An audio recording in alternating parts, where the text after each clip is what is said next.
Okay. Latifa Aboochakra Ealing.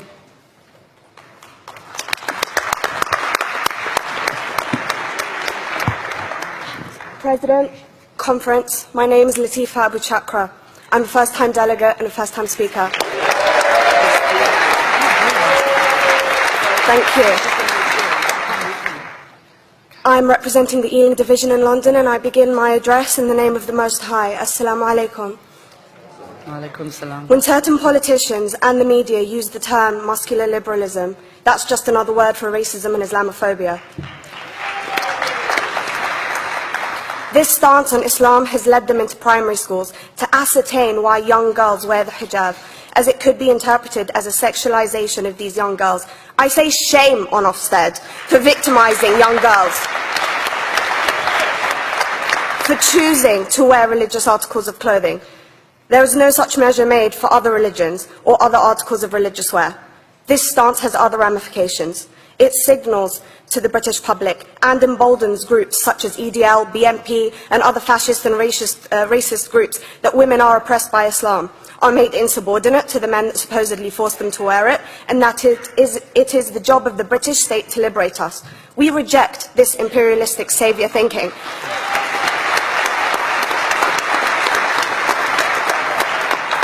And I am here to state for all people who choose to practice their beliefs openly that we are not oppressed by our faith. Islam is not one homogeneous block. There are Muslim women who do not wear the hijab, and that is their interpretation of their faith. The Quran beautifully states, "La ikraha fid din," which translates to, "There is no compulsion in religion." My faith has given me the right to choose 1,400 years before the Universal Declaration of Human Rights told me I could. A fun fact for you, conference. My dad didn't want me to wear the hijab. I chose to. Those of faith, thank you. Those of faith should have the right to choose to wear their articles of faith. Sikhs wearing the turban, Jews wearing the kippah, or Christians wearing the crucifix. Practicing my right to freedom of expression through the hijab empowers me and other women like me to know that we are able to make decisions for ourselves. Through the hijab, women like me feel empowered to overcome the social expectations of sexualization that is relevant and has currently resulted in many cases of anxiety and worse. I can speak for myself and others like me. At school, I was able to focus more on the thoughts that were running through my mind than how good I looked to the world. The NUT has supported a woman's right to choose when it comes to pregnancy. I want conference to support my right to wear the hijab.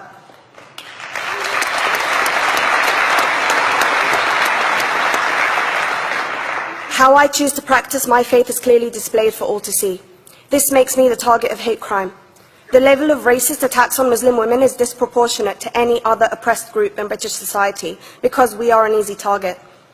This decision by OFSTED has ramifications beyond the school gates and must be seen in the context of increased attacks on the Muslim community and perpetuates the outdated notion that Muslim women are victims. I was on a trip last year to Hampton Court with my Year 7s, where a man felt comfortable to call me a terrorist. As a Muslim woman, I'm not a victim, so I challenged him. He denied it. I'm sure you've heard of the Punish a Muslim Day. It's been spoken about a few times already this morning. And as a Muslim, I'm actually quite optimistic. They're trying to limit it to one day. That's 364 less than normal.